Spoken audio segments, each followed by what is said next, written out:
Hi there, welcome back to Own Your Good. This is Dave again, and today I am honored to be with the legendary Rob Ferre. Rob, it's so good to talk to you today. Thank you for actually pronouncing my name right. So here's the weird thing, David. Growing up, I was Ferre. Yeah? Yeah. And I decided to use the buzzword that we all use now, pivot, and I pivoted shortly after college, and I became Ferre. Awesome. And it will probably lead into our discussion, but that's when I decided I'm going to be an entertainer and I'm going to own this thing. So let's make it Rob Ferre. So was it originally really pronounced Ferre? Or is that just what people did? Yeah. But I think originally, it went all the way back to France. Mm-hmm. And there were some Ferres that came across the sea and the Mayflower or whatever. Yeah. Some came ferrets. They just added a T. Some came ferry. And then some came Ferre. And so sometimes when those immigrants came across the sea, they Americanized their names. What's the easiest way to make this not insulting? Right, exactly. Yeah. Cool. Exactly. So, yeah.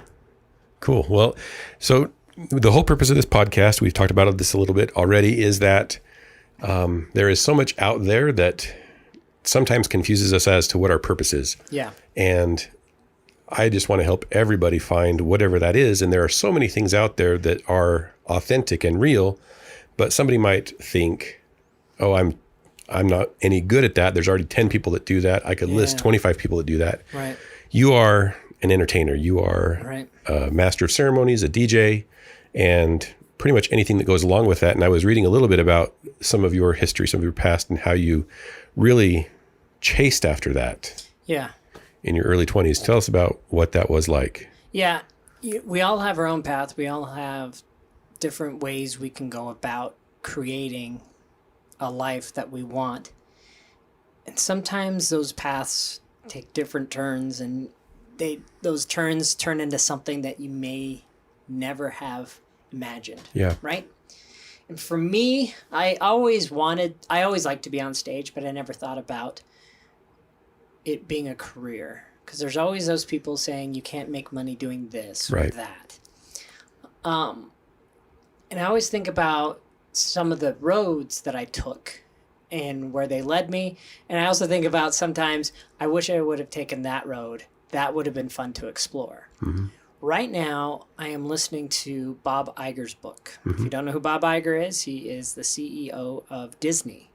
And his path is very fascinating. And it's a path that I listen to. I'm like, I wish I would have gone that path. Yeah. But I chose the path because he started in broadcast. And that's where I started. I went to Southern Utah University, in Cedar City. And I went down there and I immediately found clubs, activities, vocations that I wanted to be a part of. And one of them was TV and radio. Yeah. I joined the radio club right away. And when I got there, I went to this club meeting. It was my freshman year, and I said, radio club? That sounds fun. Can I be a part of that? And they're like, yeah. I'm not even enrolled for the class. That's fine. You can sign up for a shift. Yeah. And so I got an hour shift on like a Sunday night. And that was the best thing about SUU for me. I didn't go to the University of Utah in my own backyard, or BYU, a huge school, or go to somewhere big, but I wanted to stay in state. And for those who don't know, I'm from Salt Lake City, Utah. That's where I grew up. I went to East High School, home of High School Musical. But once I stepped into that class or to that club and to that DJ booth, it felt like home. It gave me a voice. It gave me an opportunity to find music and entertain people, get on a microphone and communicate. So real fast, you already got over that fear of hearing your own voice. Right. I don't know if I had a fear of my own voice. I'm not in love with my voice, but people always say to me, like, well, you have a very unique voice. My high school choir teacher, this was years ago, I was DJing an event, an Easter egg hunt, and she came up to me and she said, I knew that was your voice on the microphone. Yeah. Like, and I hadn't seen her in years, like 15 years. That memorable. Right. So at SUU, were you, you discovered this, were you planning on that being a music thing, or was that a DJ like performance thing. Right. So I think college is a really amazing place to find yourself. Yeah. I think it's one of the most important things you can do. Sometimes college is not for everyone. Yeah. I do believe that for some, it's not the right thing. But for me, I was able to be a part of a different group of kids, meet people from all over the state and country, and learn different paths and the possibilities. I think that's what people need to do, is to leave and find the possibilities of what is out there in this world. So if college is not for you, just move. Yeah. Go to a different place in the country. My wife, she's from Ohio. She hasn't moved back, but she moved from Ohio, and she feels lucky that she was able to get out, and she moved to BYU, and now she lives here in Utah. And we're going to talk about this here in a minute, but a friend of mine, Mickey, I met her in Orlando, Florida. Mm-hmm. She never went to college, but she became a nanny, and then she moved to Orlando, and she became a character actor. She was actually Mickey Mouse for a while. And so if we're helping people, give them an idea of what they should start doing or different paths, just move. And that's why I didn't want to go to the University of Utah. That was in my backyard. Yeah. I could have stayed home. So that creates some self-reliance, you have to force yourself to get out of yourself. Right. Yeah. And for some people that's very hard. I have nieces that have maybe anxiety, and they need to stay home, and they need to be in that comfort zone. But if you have that opportunity to move and leave and grow and be self-reliant, as you say, you can grow astronomically. But I wanted to meet new people. Yeah. So I get down to SUU, and I didn't know what my major was going to be, but I also wanted to do theater. Yeah. So I had a theater minor. But I quickly found out that it wasn't really my passion. I love theater, but I just didn't see it as a way to make money or as a career. Mm-hmm.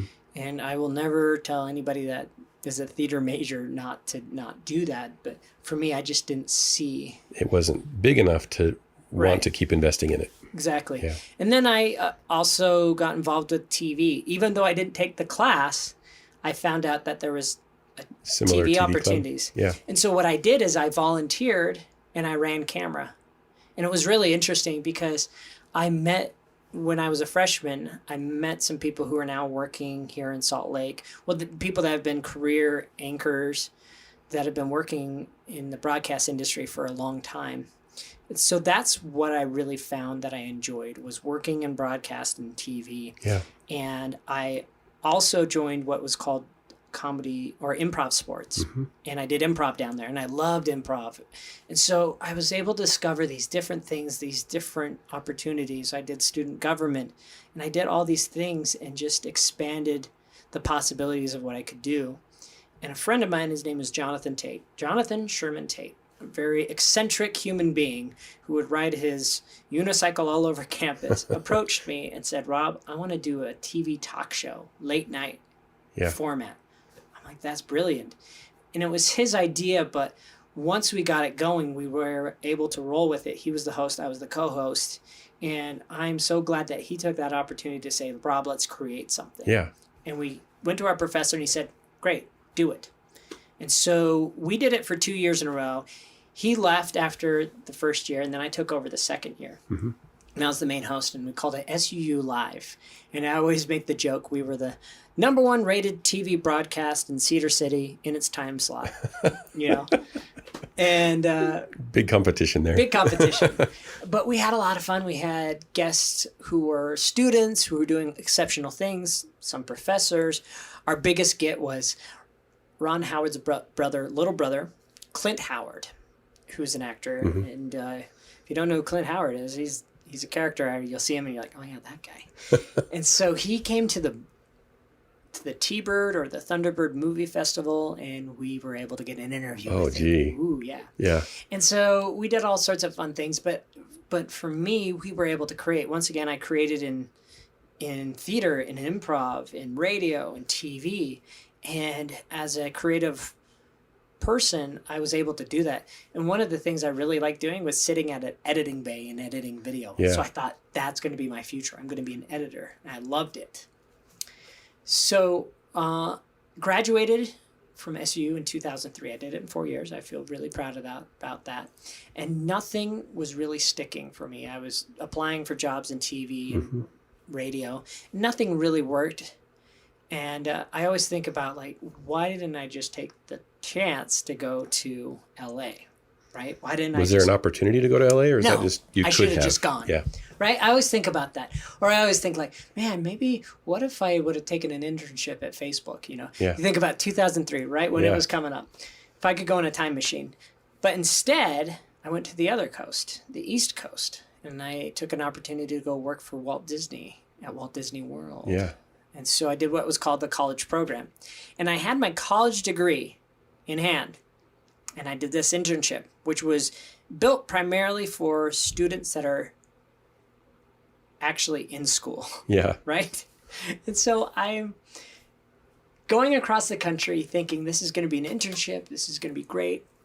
The person who recruited me did not let me know that there is what is called the professional internship. Yeah. For those who have a degree or want to do an internship that is within their wheelhouse. Not just class credit for being at Disney World or whatever. Exactly. Yeah. So I arrive and I go to orientation and they give me a letter with my assignment. So I'm really excited to open up the letter. And part of the letter, it tells you which park you're going to be at. So the first thing I found out, I was at MGM Studios, which is now Hollywood Studios. I get my assignment there, and it says I'm in attractions and operations. And I'm like, this is going to be awesome. What attraction am I at? Yeah. And it was the parking lot. They call that an attraction. Parking lot. Yeah. I'm like, that's not an attraction. It's an operation for sure. So it was quite depressing at the time with a college degree in hand. And there I am pointing traffic to their parking spots. And sometimes I look back at that, and it was a very growing moment where you have to just start at the bottom and do something that you may not like, but you know, those kind of jobs build character, sitting out in the heat. Well, so can you describe, so in the past with this college experience, you've got experience on TV, experience in radio, experience on stage, experience improv, experience being on the show. Right. What is that feeling? What was it that was making you continually pursue that? Yeah. Yeah. I always say this to my wife and others that I enjoy an audience. I absorb the energy of people. What I put out into the universe hopefully comes back to me. And that's what a lot of entertainers are about. Some just have this innate talent to write, to perform, to be funny or whatever. I'm just more of I like to be in front of audiences. Yeah. Same thing in college. I would get on stages at different campus events and I would lead people in line dances and things like that. I was Mr. SUU. Yeah. You know, these were things that I just didn't, that's all it really was. And it's not an ego thing, what I'm hearing is it's more of, I need this energy. The ego, but I need this energy because I am producing something that other people value. Right. And I get a feeling from them enjoying it. Right. And it's interesting, my wife's a performer as well, and she loves being on stage. She loves performing and doing those type of things. But when it comes to a networking event or going to an event where she has to meet people in inauthentic occasions. Yeah. It's not like she's not an extrovert. It's just not her thing. Yeah. For me, I walk into a room, I'm like, let's meet new people. Yeah. So everybody has different ways they're motivated and driving to be on stage or in front of an audience. And I really think that's just for me, just absorbing the energy of my audience. So you get to Disney and your assignment is the parking lot. Right. You're like, where's my audience? Come on. So I created those opportunities. So my audience actually was people who got on the tram. Yeah. So we would drive the trams, we'd point people to their spots, but then we had the job of spieling. Yeah. And that was actually my favorite position. I'd be on the back of the tram and I'd be the guy with the not the walkie-talkie, but the little PA microphone. System. Yeah. And I'd be like, ladies and gentlemen, you have parked your car in Goofy 55. Lower your head and watch your step. If you don't lower your head, watch your language. This is a family theme park, right? And I'd make those announcements. Yeah. And what I did is I turned it into my own experience. I wanted to create something fun and unique for these Yeah. people. And I was inspired by a ride that I later got to work on called the Jungle Cruise. Yeah. If you've ever been on the Jungle Cruise, it's this ride through the jungle where these skippers are making fun of these animatronic animals. At first, it was a very serious ride. Yeah. But now it's morphed into this huge parody.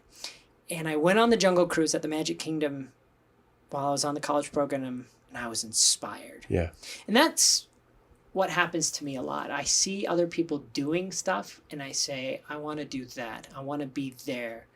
And so if you are ever inspired by somebody saying, I think I can do that, I want to do that, pursue that. And there's a lot of people who are very willing to get on the phone with you and talk with you if you want to find a mentor. And that's, as we just dive off for just a moment here, Yeah. my biggest advice to anybody is if you want to get into any type of career, get a mentor. And I know people have reached out to other people and they weren't as receptive as they thought. It's difficult. Right. But there's tons of people who are in that vocation. Yeah. So you're saying, I want to be on the radio. You reach out to somebody on the radio, they brush you off. Guess what? There's tons of other people Yeah. on radio who will probably give you the time of day.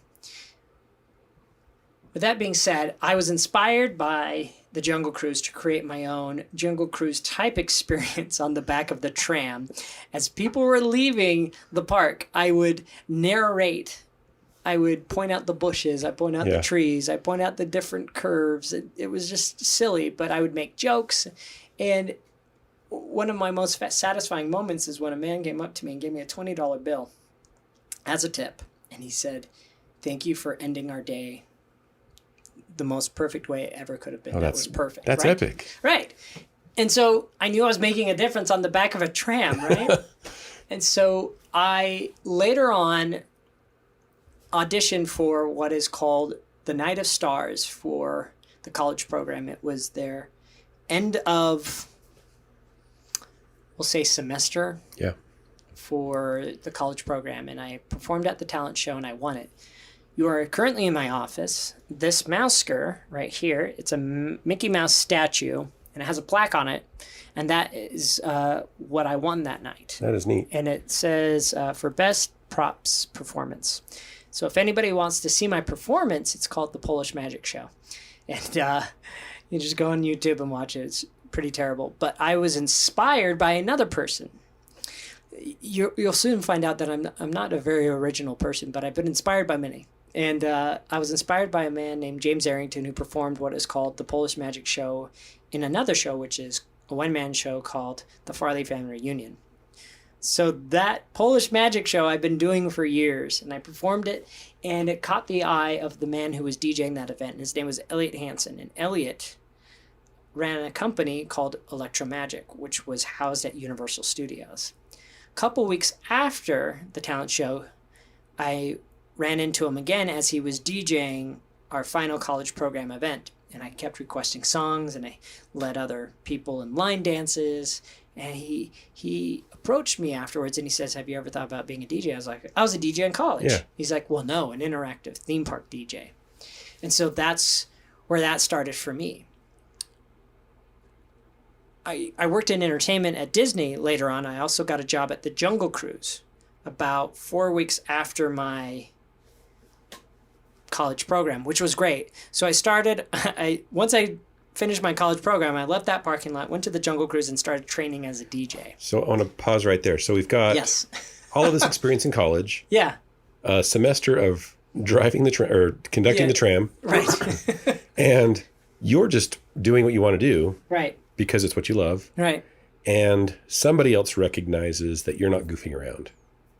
Right. Or he saw my goofiness. Right, but I mean, like you're serious. Like this is what you want to do. You are good at the performance, the magic, the Well, One, I talked about the mentorship, but I think a lot of the times there are people who have believed in me. I always appreciate those who have taken a chance and believed in what I could do. And he did see me goofing around, but he saw potential, right? yeah, And I think sometimes we don't give ourselves enough credit, but I showed up. Elliot trained me, and there were days where there was no reward. He didn't really pay me. Yeah. But I learned on the job, and I got to be behind the scenes at Universal Studios. And I also got to work at the Magic Kingdom. And so it was really exciting for me because now I was working at both parks. And I was doing part-time work at the Jungle Cruise and part-time work for DJing for Elliott. And then I got another job a couple months later at the Nickelodeon Hotel, where I became their in-house DJ and game show host. Yeah. And so now there were days when I was living in Orlando where I'd wake up doing a morning shift at the Nickelodeon studio doing the breakfast show, hosting that. Mm-hmm. Do an afternoon shift either at the Jungle Cruise or the Haunted Mansion, where I got another job, and then doing DJing at night at downtown That's a full Disney. day. Yeah. Nonstop talking. Yeah, and performing. And yeah, high energy. I really enjoyed the days where I worked at the Haunted Mansion. There was not a lot of talking there. But the Jungle Cruise. Yeah, round minutes, and around. 20 minutes of spieling, as we call it. And but it was a really great place to kind of grow, meet new people, and be in, I call it the family entertainment capital of the world. Yeah. Family entertainment, that is. And and I got to work in all the parks. I also got to work at SeaWorld. And so I took all those opportunities, and it was a great place to be. So I was there for about 3 years. And I tell people I got my MFE, my Masters of Family Entertainment there. But I also looked back at what I learned at Nickelodeon, and that was a great place to work and great people. And a lot of the people I worked with at the Nickelodeon Hotel have gone on to do amazing things. One of the hosts is working for WWE. Mm-hmm. Another host works for Family Feud, and he's a warm-up guy in LA. He's doing some amazing things. Some other gone on to be actresses, some gone on to be higher-ups in the Universal world. So it was really cool opportunity to meet other like-minded entertainers and people, to be surrounded by that, and that synergy of all of us in our 20s trying to find different opportunities to entertain people. But I felt like I was spinning my wheels for a little while. Mm-hmm. Like I had learned all that I wanted to, so I moved back to Utah. I also pursued a girl, which did not work out. But I wanted to come back to Utah. A lot of people think that was very odd of me to leave and come back to Utah. It sounds like a dream job, but right. If you've been in the same grind every week, right, day after day. Right. And it just felt like I reached my ceiling. And when it comes to working for Disney, you got to put in years. Mm-hmm. I've been watching the Imagineering story, and if there's anybody out there that are creatives, watch the Imagineering story. A lot of those people, one of the Imagineers just started scooping ice cream on Main Street, and then he went on to develop, I can't remember the man's name, but he went on to create Star Tours and Splash Mountain, and it's amazing to see that growth. So while I watched the Imagineering story, I was like, imagine if I went to the other coast. Imagine if I went to California. What would have happened there? But I just know traffic is terrible out there. Yeah. But anyway, I came back to Utah and I started a business. And it wasn't my intention to start a business. It was just my intention to entertain people. So that's the hardest thing. Yeah.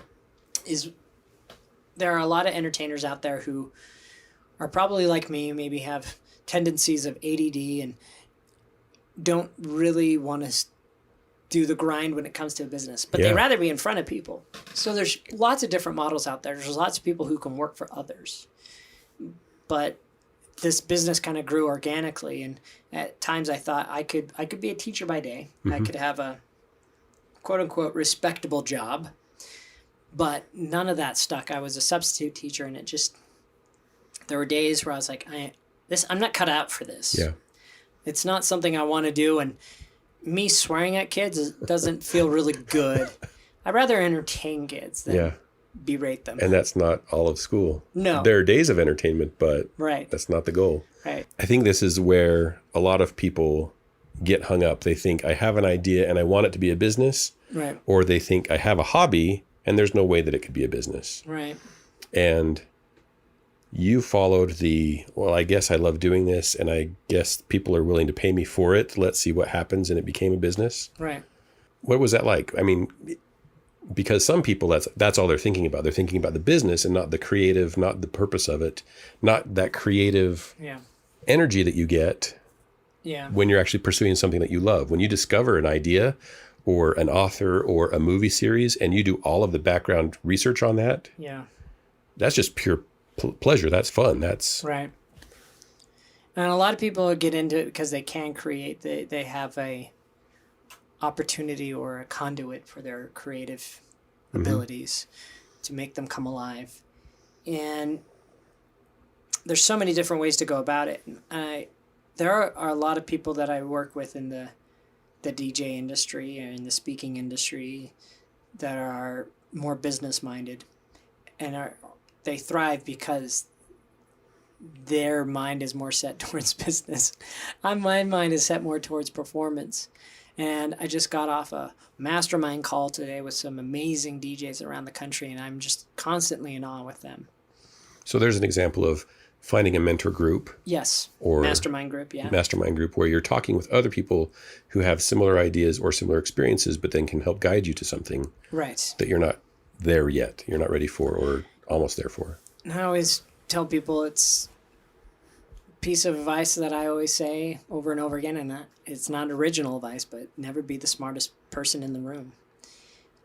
Surround yourself with people who are doing it and doing it better. Find a mentor. There's the constant quote from Jim Rome. Not Jim Rome, the sports broadcaster, but Jim Rohn, the speaker, who says, you're the composite of the 5 people you surround yourself with.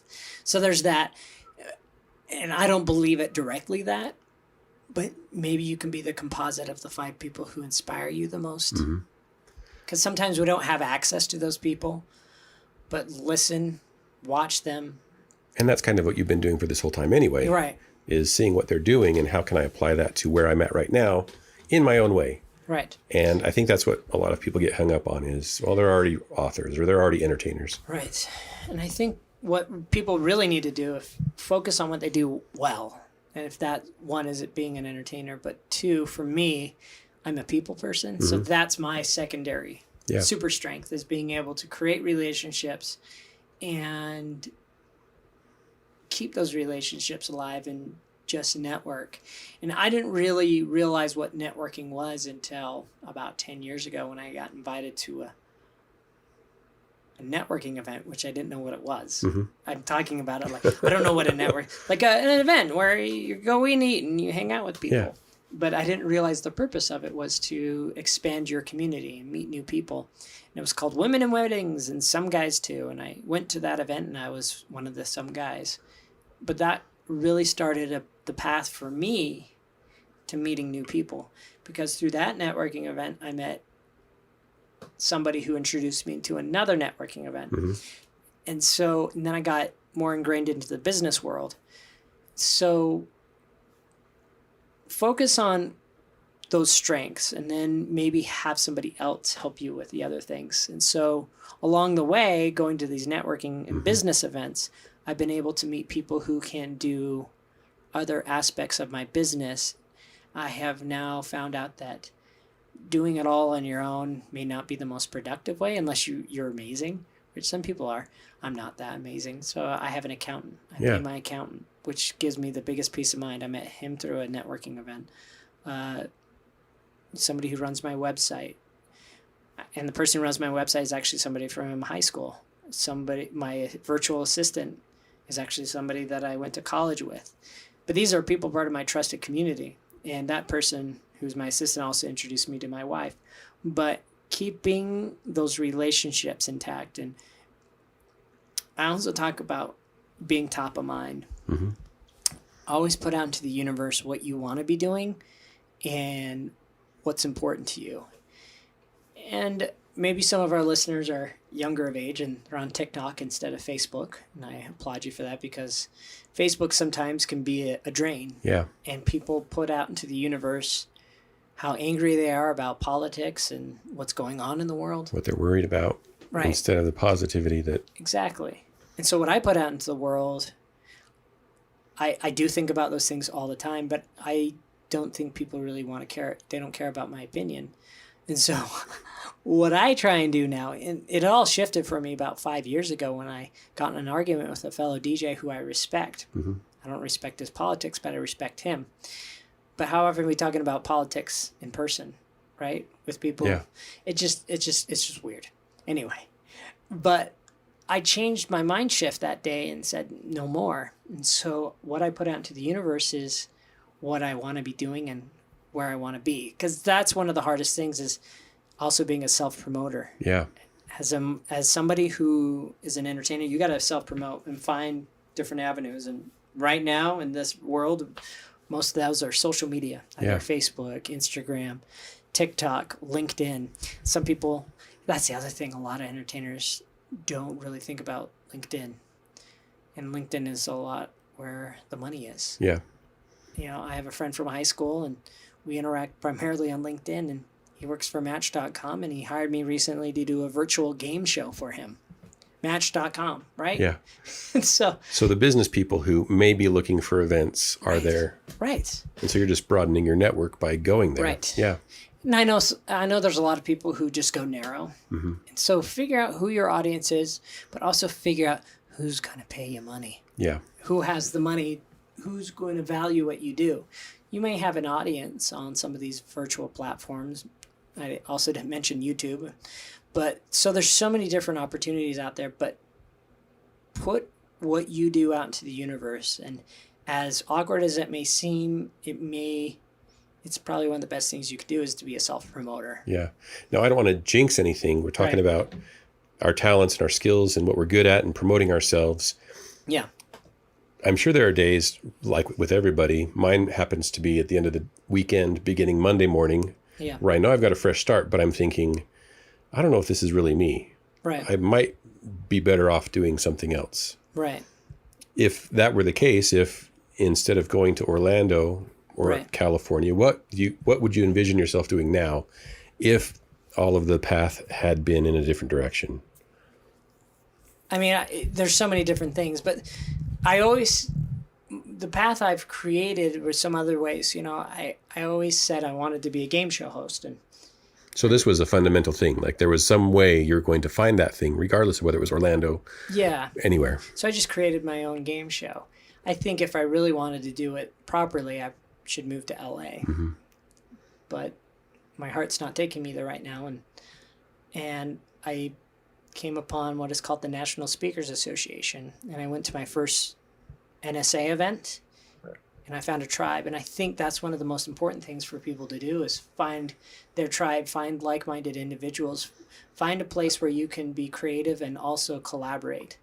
I think that's one of the most important things is to collaborate. And so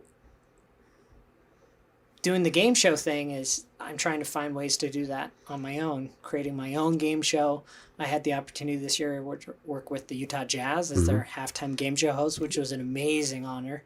I don't foresee that job coming back in the near future, just because of if people are listening to this 3 years later, once we're out of COVID, congratulations. Somehow we made it. Yeah, somehow we made it. But let's go back to your original question, which was, what would I be doing? Yeah. Yeah, it's a good question, and I think it really also depends about who you surround yourself with. Some people get married. They have kids, and some of those dreams go a different direction. I don't want to say die because that might be mean to some people. Yeah, well, but they might, like I was previously, previous guest on the podcast, Kristen, singing with her twin boys. She recognizes that the next X number of years are going to be dedicated to their nurturing and their growth. And so her talents are going to be pretty much just them. I mean, given to them. Right. And I don't want to discredit anybody with, creating a family or getting married. But some of those decisions need to be taken into account, especially for our younger folk. If you are 18 right now and you're like, this is the man I'm going to marry. I'm thinking of some girl, right? Yeah. You have the rest of your life to get married. Yeah. You can still be in love. You can promise yourself, but it's like, give me 5 years. Because who we are at 18 will be very different from who we are at 38. Definitely. 48, right? And the world is evolving, and I think everybody should take their 20s to be somebody, to find who they are, to travel the world, to do different things. My wife and I we both got married in our 30s, which I think was a great thing because we were able to meet each other. And she's a performer, she's an entertainer, and she gets me. Find somebody that gets you, especially people that want to create and do something. Find somebody that supports you. Find a partner, find a life partner that will be all on board. Because I know a lot of people who are in the entertainment industry who get married to somebody that doesn't get them or doesn't support their vision. Or they're not ready for whatever it takes to make that happen. Yeah. And so find somebody that believes in you and supports you. And I think that's a really important thing. But it also can take a toll on your relationship, and you got to set some parameters up, and you got to all be on the same page. And so and one of the reasons I married my wife was because she challenged me in different directions and really helped in some of the things that I'm not very good at. And if you're sitting right now in my studio, you can see how disheveled it is. It is a facade for what looks great on camera. Yeah. But everything behind the scenes, it can be quite ugly at times. Yeah. And so she really helps me with that and keeps me grounded and also helps me. And so has she given you some good ideas and directions to go? Or is she just more of a sounding board to help you realize you're still on the right track? Yeah. I think it's more just having her support me. I can't really think of anything off the top of my head where we've been able to create, but I've changed my why along the years, and a lot of people have more benevolent whys than mine. And one of my biggest whys in my life is to be able to travel the world, get paid to do it, and take my wife. Yeah. So to describe the why for a lot of people that may not understand that term, there has to be a drive for why you do what you do. And when we talk about a benevolent reason, that could be, I want to feed the children, or I want to, pick something good. But I think that's a legitimate thing. If you are genuinely improving other people's lives by traveling and seeing the world, I mean, that's one of my wife and our goal. That's the same thing. Yeah. How can we get out there and experience all of those cultures, but also provide value to them along the way? Right. Yeah. So where do you see yourself? I mean, you've had this business going for just over 15 years-ish? Yeah. No, it's actually been 13 years. Okay. I graduated from college in 2003, so 17 years. Had the business for 13 years. Life at the Party, which is now also beyond DJing and speaking and game shows. So you have evolved as the time has changed a little bit with joining the NSA. Yeah. And speaking. Broadening what you were providing to people. Your why has changed. Yeah. But you're still providing a value to somebody. Yeah. And it's probably still evolving, especially with how things have gone this summer. Yeah. 2020. Yeah, 2020, I'm doing a lot more virtual. And I have two friends, Jason Hewlett, Clint Pulver, who are also speakers and entertainers. And they took everything virtual. And I was really inspired by how they created a virtual studio. And I had to do the same thing. And I now do virtual game shows. I'm a virtual MC. I've spoken, a couple months ago, right when we got into this, I spoke to a group in Armenia. And they flew me out there a couple of years ago to speak on gamification. And sometimes you get put up for these type of gigs and you have no experience. And sometimes necessity is the mother of invention. Yeah. And so I invented what I speak on also is gamification. How to gamify the workplace, how to gamify your life, how to gamify different things, and seeing how gamification can help level you up, create more competition, and actually more people being engaged in a workplace or with an event or whatever. And so that's awesome, because that's kind of what's happened over the last 20 years, right? 30 years is we're familiar with how games work, and so life becomes boring. Yeah. But then we can apply those same standards to leveling up at work or leveling up at school. Yeah, and I see it all over the place. And sometimes people don't see gamification anywhere. Even punch cards. Punch cards are a level of gamification. You go to a restaurant and now they're not punch cards, they're on apps, but you get your money and then you fill out the survey and you're now leveling up and you're that much closer to a reward. Yep. Because that's what we do, and we get rewards. And so I like being able to see gamification in everything and how people use that as a motivator to get people more engaged and more motivated to buy and to actually work harder. So these are some of the things that I've been doing, and it's evolved over the years, and I've seen how others have adapted to what we are currently experiencing in the why don't we call it the COVID era? Some people call it quarantine, but we're not constantly quarantined. Yeah. But the COVID-19 era, which will eventually go into 21, and it's hard to see what the future brings. But I think innovation will bring us closer to each other, or closer to maybe some different goals and things that you may have not have thought of. And I speak also on be the first one on the dance floor, and I use the dance floor as a metaphor for leadership. Mm-hmm. So everybody is staring at a dance floor right now, and are they going to take that leap, that opportunity to be the first one out there, to be maybe the lone fool, the lone idiot, to dance by themselves in hopes that other people will join them? That's a pretty powerful metaphor. Yeah. Because I've been there. Like, Right. I don't want to be the first one out there. Right. And sometimes it's hard to do that. And I also encourage people, maybe you're not the first one, maybe you're the second one or the third one. And I don't know if I could say, my friend Clem Pulver, who went out and said, I need to create a virtual studio. I can't stop working. He was, for me, the first one I saw, he's doing it. Yeah. And I'm going to do that too. And there was some talk about that for a couple of months. Like, we need to be doing something because all of the events for the next 3 or 4 months have been canceled. Right. And now it's probably for the next year. Yeah. Right. Events as we used to know it before March. Right. And so there's that, trying to be the first one or the second or third person who's also an early adopter. Not all of us are innovators who are the first ones to create, but maybe some of us are early adopters. But I also feel like I'm an innovator within my DJ arena, even speaker arena, doing these different things with doing virtual game shows and things of that nature. So just trying to find opportunities and creating your own path and not waiting for somebody else to give you permission. Also on our phone call today, not our phone call, but it was a virtual mastermind. Mm-hmm. We met with Jesse Cole, who is the GM of the Savannah Bananas baseball team, minor league baseball team in Savannah, Georgia. Mm-hmm. And what he did is he turned around that team in the most creative and fun ways. When he started that job, they were in the hole. He mortgaged his home and he took a chance. Mm-hmm. And now he's created this amazing fan experience. And they were also the first ones on the dance floor to start streaming their games. People now pay to get onto their website and watch their games. And their games are not only just games, but they're entertaining. Yeah. They create entertainment.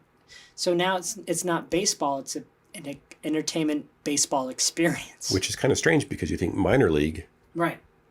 You've got a specific group of people that are dedicated to that. Yeah. And then on top of that, it's entertainment and a game. Yeah. That's pretty cool. Yeah. And so right now I want to buy a subscription and start watching what they're doing. It's fascinating to me to see how his creativity has created this culture around him and these different things that they do that are just that nobody sees. He was telling us about how they do grandma beauty pageants.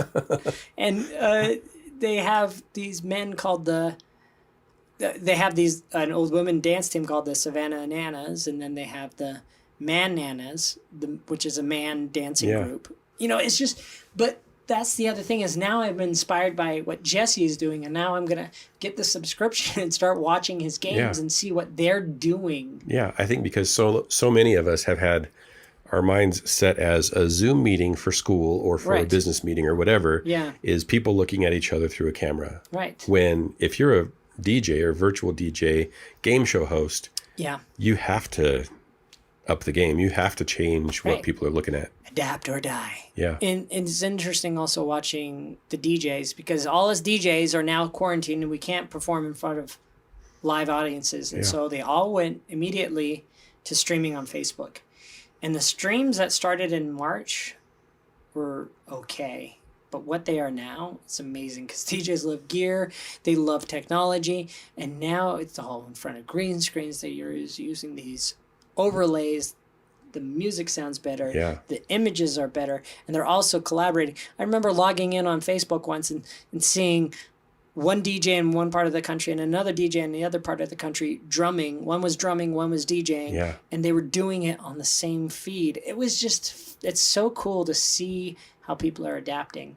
And one of my other friends who's a speaker, he's constantly posting pictures of Tony Robbins and what Tony Robbins is doing. He has this arena full of faces. Instead of... So he's physically there. He's physically inside this arena, but he's surrounded by these LED screens of all his participants. So they're able to feed in all their faces, and then they can click on a face, and then they can make it bigger, right? I mean, it's amazing to see. And maybe now Tony Robbins is like, you know what, this is much easier. But he had to invest that money to create that. Same with Clint, you know. Once Clint started doing it, I was like, you have to make that investment, that initial investment. That's one of the hardest things to do, is also having somebody take a chance on you, give you a loan, or betting on yourself. Right. Having to pull money out of savings or whatever. Right. Yeah. Because sometimes people don't ever do that. They don't put the money into it, or it's just a slow burn for so many years. Yeah. So all of this has been fascinating, learning about what it takes to adapt, learning what it takes to chase the thing that you think you love. Yeah. And obviously you have taken that risk. You've taken some form of an investment to make that happen for yourself. And I truly hope that wherever we end up a year from now, that you will figure out where you fit in this thing and hopefully develop a game show or, you know, something that perpetuates what you're trying to give to people. Right. Here's the thing about it, is always just be satisfied where you are. I think there's a lot of times I play the comparison game. I'm always looking at what others are doing, and I get down on myself. And 2020 for me wasn't a good year. Starting off this year, I was in a funk, and it's interesting. I'm not really in that funk anymore, because now the new normal is being funky. Yeah. If that makes sense. So everybody's got something going on, and so just deal with it and keep going. Yeah. And so I felt like I was the only one feeling this weird funk, and now everybody's in this mire. We're all in this mire together. But I think looking down the road, we'll get out of this. Just be in the moment now and know what you can do, and what you are doing now makes a difference. But also never be satisfied. But I also think sometimes people are just not taking a moment to be excited for what they're doing. So that kind of contradicts what I just said, never be satisfied, but never be complacent. I would say that. Yeah. Be satisfied, be excited for what you're doing, but don't be complacent. Because once you get complacent, you start losing your edge. Yeah. So there's a lot to unpack right there. Always be looking for improvement, but be happy that you are where you are. Exactly. That is sort of a difficult concept to wrap your head around. Right.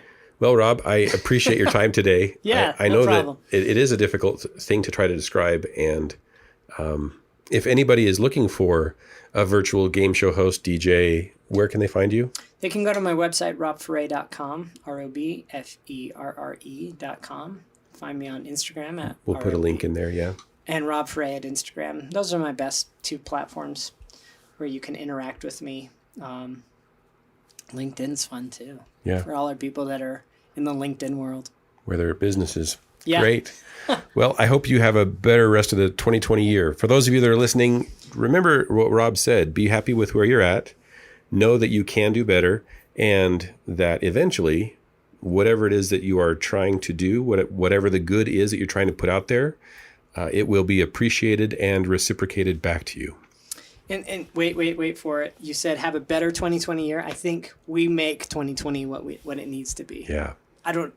There's no way we can make it better, but we can change or we can adapt to what 2020 has given us. So I'll let you with the last thought one more time, but that's my thought right there. No, that's exactly right. You have total power to own your good.